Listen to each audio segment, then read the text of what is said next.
Welcome to my channel.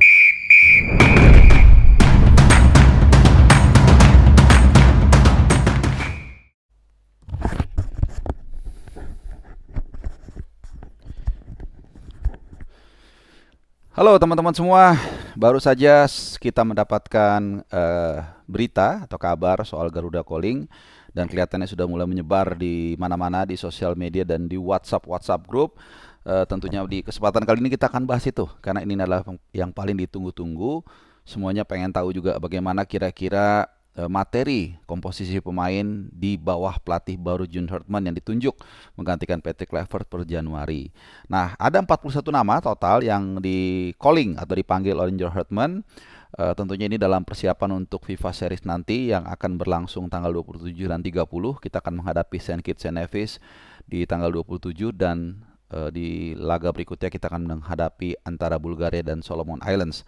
Tentunya ini sudah lama kita tunggu-tunggu dan 41 nama ini akan kita bahas. Ya, menarik karena gini teman-teman, ada yang nggak pernah dipanggil sebelumnya, kemudian dipanggil. Ada yang selalu dipanggil tapi nggak dipanggil. Macam-macam gitu ya. Dan gue juga akan breakdown klub-klub mana yang paling banyak menyumbangkan pemainnya untuk Garuda Calling kali ini. Tapi sebelum kita bicara detail soal komposisi yang dipanggil oleh John Herdman, ada beberapa poin yang penting supaya kita, kalaupun nanti kalian mau diskusi, mau debat, apapun itu tidak salah secara fundamental ya. Yang pertama, 41 nama ini adalah profesional, jadi hanya sementara. Jadi belum firm, nanti akan dikerucutkan. Gue juga jujur nggak tahu, mungkin tinggal 26 atau 23 pas menjelang pendaftaran untuk FIFA Series nanti. Jadi ini hanya skuad sementara dan gua rasa John Herdman hanya ingin menciptakan vibes menjelang tim nasional main ke para pemain sebanyak mungkin gitu. Jadi nanti masih akan dicoret nih, mungkin sekitar sepertiganya lah kurang lebih. Pokoknya nanti sampai sekitar 20-an.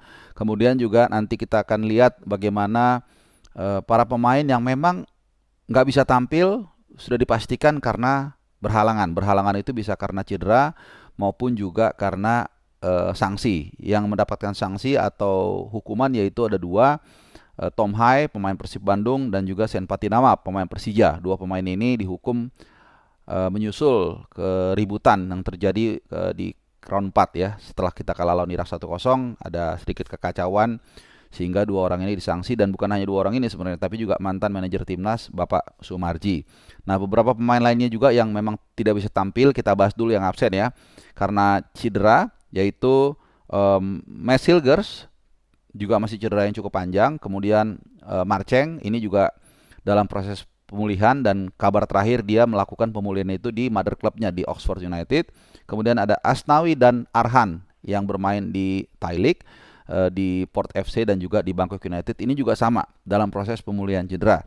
Jadi ini beberapa, ada 1, 2, 3, 4, 5, 6 pemain yang tidak bisa tampil karena berhalangan baik cedera maupun juga hukuman atau larangan tampil. Sementara pemain yang biasanya dipanggil dan ya selama ini menjadi andalan di tim nasional kita, yaitu Rafael Struijk, ini tidak dipanggil oleh John Herdman ke timnas, dan memang ini tidak terlalu mengherankan. Bersama Dewa United pun dia sulit untuk mendapatkan minute play di bawah asuhan Jan-Ode Rikring, pelatih asal Belanda ya. Dan oke, kita bahas ya secara umum. Ini banyak banget angle-nya menarik. Mau kita lihat dari komposisi per klub atau yang yang pas pemainnya dipanggil, atau yang banyak areanya, yang sepi, dan seterusnya ya. Dan ini biasanya memang buat teman-teman yang ikutin Rapot Abroad ini nggak akan jauh ya, karena kalau kita sudah mengikuti setiap minggu penampilan mereka, perform mereka, sebenarnya 80-90% itu ketebak siapa pemain yang kira-kira akan dipanggil. Bahkan nanti kalau dikerucutkan menjadi 20 sekian nama itu lebih gampang lagi ditebak. 80-90% itu nggak akan berubah lah. Sisanya mungkin berubah ya tadi karena cedera, karena mungkin performanya berubah dalam ya 2-3 minggu lagi, nggak tahu, dan mungkin selera pelatih juga, dan juga kuota, karena nggak mungkin 41-nya dibawa ke FIFA Series nanti. Oke, secara umum, nah ini yang menarik ya. Ini sekali lagi masih profesional ya, masih sementara. Jadi tim yang paling banyak menyumbangkan pemain di Garuda Calling sementara kali ini, yaitu Persija Jakarta dengan 7 nama. Ini cukup menarik ya. Ada Jordi Amat yang kembali dipercaya atau dipanggil walaupun sudah cukup berusia. Lalu Rizky Ridho, nggak ada yang mengherankan. Yang menarik ini Fajar Faturrahman yang sudah lama tidak dipanggil timnas. Cukup bersinar lah, cukup lumayan di Piala Asia U23, kembali dipanggil. Lalu Doni Tripamungkas ini cukup layak ya, karena memang dia sangat rutin bermain bersama Persija Jakarta, walaupun ya kemungkinan besar dia akan dicoret ketika nanti ada pengkerucutan, karena ya kita semua tahu lah di kiri begitu banyak pemain yang bertalenta. Lalu ada Witan Sulaiman, ini juga sama, sudah lama tidak membela dan dipanggil ke timnas. Lalu agak sedikit menunjukkan buat gua, yaitu Mauro Zelstra. Nah, ini ada 7 nama yang dipanggil dari Persija. Nanti kita akan bahas secara umum ya komposisi pemainnya. Lalu Persib Bandung menyumbangkan 3. Ya, Mark Locke yang dulu sempat nggak dipanggil di era Sintayong, tapi kemudian di era Patrick Kluivert kembali dipanggil, walaupun penampilannya di round 4 ya kurang meyakinkan, tapi kembali dipanggil. Lalu ada Beckham Putra. Nah, kalau Beckham Putra ini memang cukup menarik ya, karena memang cukup perform juga bersama Persib Bandung, walaupun kadang-kadang dirotasi juga oleh Bojan Hodak. Yang juga tidak kalah banyak menyumbangkan, tadi Persib memang hanya 2 ya. Yang tidak kalah banyak dan cukup menarik adalah Dewa United. Sejauh ini ya menyumbangkan 4 pemain, ada Ivar Jenner, Kakak Ricky Kambuaya, lalu kemudian juga ada Egy Maulana, dan juga ada Stefano Lillipali. Pemain terakhir ini mungkin salah satu pemain yang usianya paling senior ya di tim nasional yang dipanggil oleh John Hartman di skuad sementara kali ini.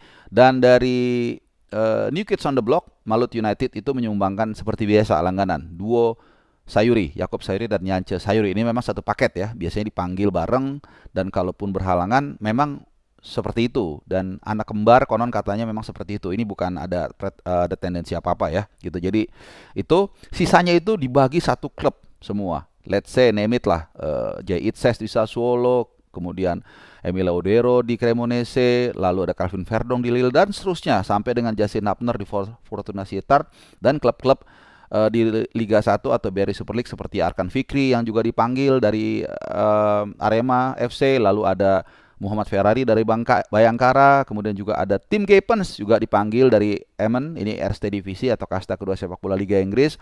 Lalu juga dari PSIM ada Cahya Supriyadi dan seterusnya.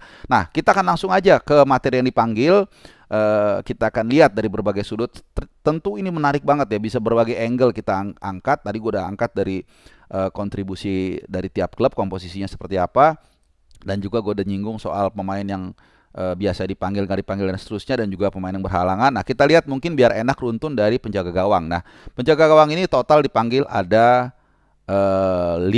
Nah, seperti yang kita semua tahu, nggak susah untuk menebak siapa 2 kiper yang pasti akan dipanggil, yaitu Emile Audero yang semalam harus menelan kekalahan 2-1 dari Lecce ya, dan ini adalah ketidakmenangan 14 kali beruntun walaupun dia banyak save di sana. Lalu ada Martin Paes juga yang sama.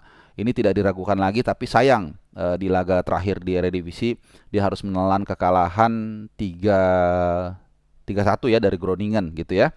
Tapi ya tetap 2 kiper ini adalah kiper paling top di tempat kita, di tim nasional kita, yang pasti akan menjadi kiper nomor 1 salah satunya di antara mereka. Kemudian nah yang terpenting adalah sebenarnya kiper ketiganya. Karena apa? Karena ini kan juga untuk persiapan AFF. AFF itu kan nanti Juli Agustus itu kita tidak mungkin memakai Emile Audero dan Martin Paes. Artinya kiper ketiga, keempat, bahkan kelima ini akan menjadi sangat vital, karena mereka lah yang akan menjadi kiper-kiper utama di AFF nanti. Jadi untuk sementara ini ada Hernando Ari, ini juga menjadi langganan tim nasional kita, terutama di round 2 kemarin kualifikasi dulu ya. Lalu ada Nadeo Argawinata yang menurut gua penampilannya sekarang paling moncer. Dan nah kiper kelima ini sebenarnya tadinya gue berpikir Teja Pakualam. Mungkin kalian juga berpikir seperti itu ya. Tapi yang dipanggil adalah Cahya Supriyadi. Tapi Cahya Supriyadi juga bagus bersama PSIM Yogyakarta. Tapi sekali lagi pelatih kan harus memilih ya. Ada bagus 5, kuotanya 3, ya 2 harus di get rid of, harus dikeluarkan gitu ya. Sekali lagi ini masih bisa berubah, tapi untuk sementara Cahya Supriyadi. Nah, kalau kita bicara untuk menyambut nanti AFF itu, maka persaingannya antara Hernando Argawinata, Hernando Ari, dan satu lagi nggak tahu, mungkin Cahyo Supriyadi atau mungkin Teja Pakualam, karena masih ada waktu liga kita itu 2 bulan lagi. Ya siapa tahu Teja main bagus atau gimana, itu bisa berubah semua dinamikanya. Tapi kelihatannya dua kiper utama nanti yang akan digunakan untuk di AFF itu nggak akan jauh dari Hernando Ari dan Nadeo Argawinata, dengan catatan mereka tidak cedera ya. Jadi seperti itu komposisinya. Untuk di bawah penjaga gawang kita cukup tenang lah ya, mudah-mudahan tidak seperti waktu kualifikasi Piala Dunia kemarin di round 4 saat menjelang hari H itu Emil cedera, Martin Paes juga baru pulih dan lain-lain. Ini yang kita hindari ya. Walaupun dalam waktu dekat kita tidak ada big event kecuali AFF, dan itu pun Emil dan Paes tidak bisa berpartisipasi. Dan nanti yang paling penting adalah bulan Januari Februari Piala Asia, itu pasti menjadi panggungnya antara Emil dan Martin Paes, which is nanti drawing Piala Asia itu nanti akan dilangsungkan 11 April di Riyadh, Arab Saudi, kalau tidak ada eskalasi di Timur Tengah. Kita maju ke back. Ini agak sedikit lama ya, mudah-mudahan bisa menemani puasa kalian hari ini atau kapanpun kalian menonton. Di bawah Mister Gawang ini sama, nggak akan banyak berubah ya. Jait Ses ya udahlah, kita tutup mata. Kemudian Justin Hapner, El Preman yang semakin kalem dan semakin bagus penampilannya bersama Fortuna Sittard musim ini ya, walaupun kemarin klubnya kalah 3-1 atau 4-1 ya. Kemudian ada Rizky Ridho, tadi gue udah sebut, ini juga sama, salah satu pemain lokal yang luar biasa penampilannya. Jordi Amat, rekan timnya Eleanor Renders. Nah, ini bisa dikategorikan sebagai pemain belakang, bisa juga tengah. Juga dalam situasi rotasi di Persib Bandung di bawah arah asuhan Bojan Hodak, Eleanor tampaknya selalu atau sering mendapat kepercayaan. Jadi ya walaupun turun kasta ke Liga 1 atau baru Super League, tapi Eleanor bisa perform, bisa mendapat minute play, bisa berkontribusi, tidak seperti Rafael Struijk yang main di Liga 1 tapi kemudian juga susah bersaing ya. Jadi lumayan Eleanor Renders. Lalu ada Kevin Dix, nggak usah dibahas. Elkan Bagot, nah ini dia, welcome Big Elkan yang kemarin gue udah angkat juga dan memang confirm langsung. Banyak yang bahas ribut, dia mau dipanggil nggak Bung, dia mau dipanggil nggak. Ya kalau udah dipanggil, udah dikatakan resmi, ya itu berarti dia sudah mengatakan iya gitu. Kalau dia dipanggil dan nggak mau, pasti kan ditelepon dulu, ditanya segala macam. Kalau dia misalnya apapun alasannya ya, misalnya dia lagi fokus apa atau segala macam, itu pasti nggak akan dibilang dipanggil gitu. Jadi kalau udah dipanggil itu berarti sudah confirm. Dan sedikit gue mau kasih penekanan di sini, dan ini sangat mungkin ada pengaruhnya dari seorang John Hurtman, yang tentunya John Hurtman orang Inggris, Elkan Bagot orang Indonesia, iya, tapi dia ada darah Inggrisnya. Pasti ada bonding juga, antropologi di sana berbicara, budaya lah gitu ya, sama-sama dari satu kampung lah, ada sedikit unsur satu kampungnya, itu pasti berpengaruh. Dan kelihatannya dengan pemilihan pelatih yang baru ini, John Hurtman, yang memang dilakukan dengan mekanisme kolektif, sehingga dia tidak perlu lagi misalnya takut ya dengan misalnya ada pesan-pesan jangan panggil ini panggil itu. Kelihatannya dia kalau emang bagus dia panggil gitu, dia nggak peduli, dan itu satu yang positif, kita harus berikan apresiasi kepada federasi ya. Lalu ada Sandy Walsh, ya ini juga agak menarik ya, karena Sandy Walsh ya oke bagus, tapi di Buriram dia juga nggak terlalu dapat minute play sebenarnya. Kemudian ada Dean James yang sedang struggling juga di Go Ahead Eagles. Ada Yance Sayuri, tadi udah kita bahas. Kemudian ada Calvin Verdong, Donitri Pamungkas. Lalu ada Fajar Fatur Rahman yang baru saja hengkang atau bergeser dari Borneo ke Persija. Dan ada Muhammad Ferrari, satu-satunya perwakilan dari Bayangkara ya. Dan ini menarik karena nggak gampang nih bersaingan. CB sekarang kita kuat-kuat ya. Ada Justin Hapner, ada Elkan Bagot masuk, ada Jait Ses, ada Kevin Dix, ada Jordi Amat gitu. Walaupun kita nggak pernah tahu ya, bukannya kita berharap, tapi tiba-tiba mungkin pemain-pemain CB tadi atau center back tadi cedera, bukan tidak mungkin Muhammad Ferrari yang tadi mungkinnya ada di urutan ke-4 atau ke-5 itu akan bisa memperkuat tim nasional kita di FIFA Series. Gelandang, nah gelandang ini sebenarnya kita agak ngepas-ngepas nih ya, nggak terlalu banyak, apalagi ditambah dengan absennya Tom Hai. Ada Kakak Ricky Kambuaya, ini mantap. Lalu Joe Pelupesi yang cukup rutin bersama Lomal SK tampil, walaupun kadang starter, kadang dari bangku cadangan.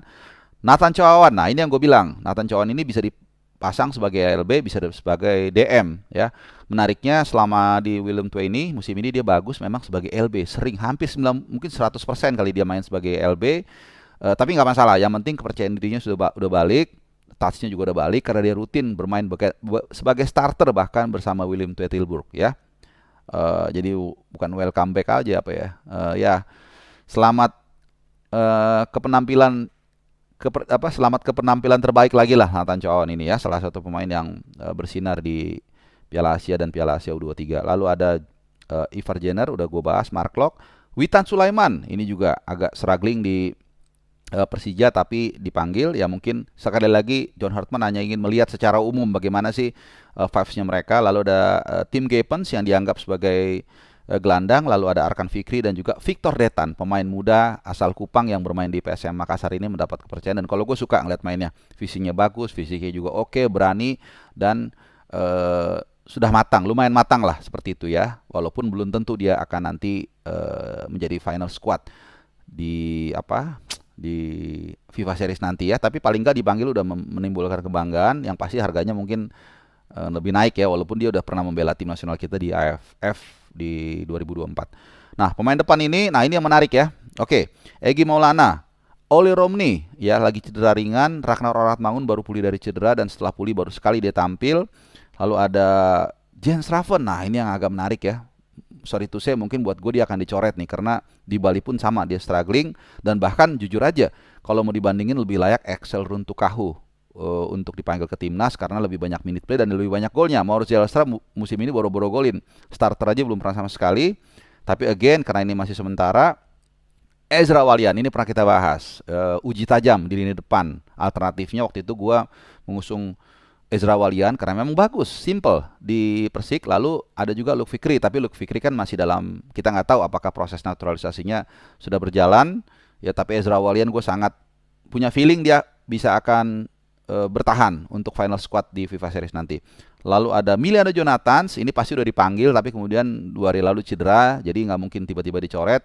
Tapi mungkin dilihat perkembangannya. Kalau nanti cederanya hanya tinggal 18 hari nih sampai tanggal 27. Kalau memang cederanya parah dan kelihatannya parah, mungkin dia akan dicoret. Tapi kalau enggak sih pasti dia starter atau dipanggil bahkan starter.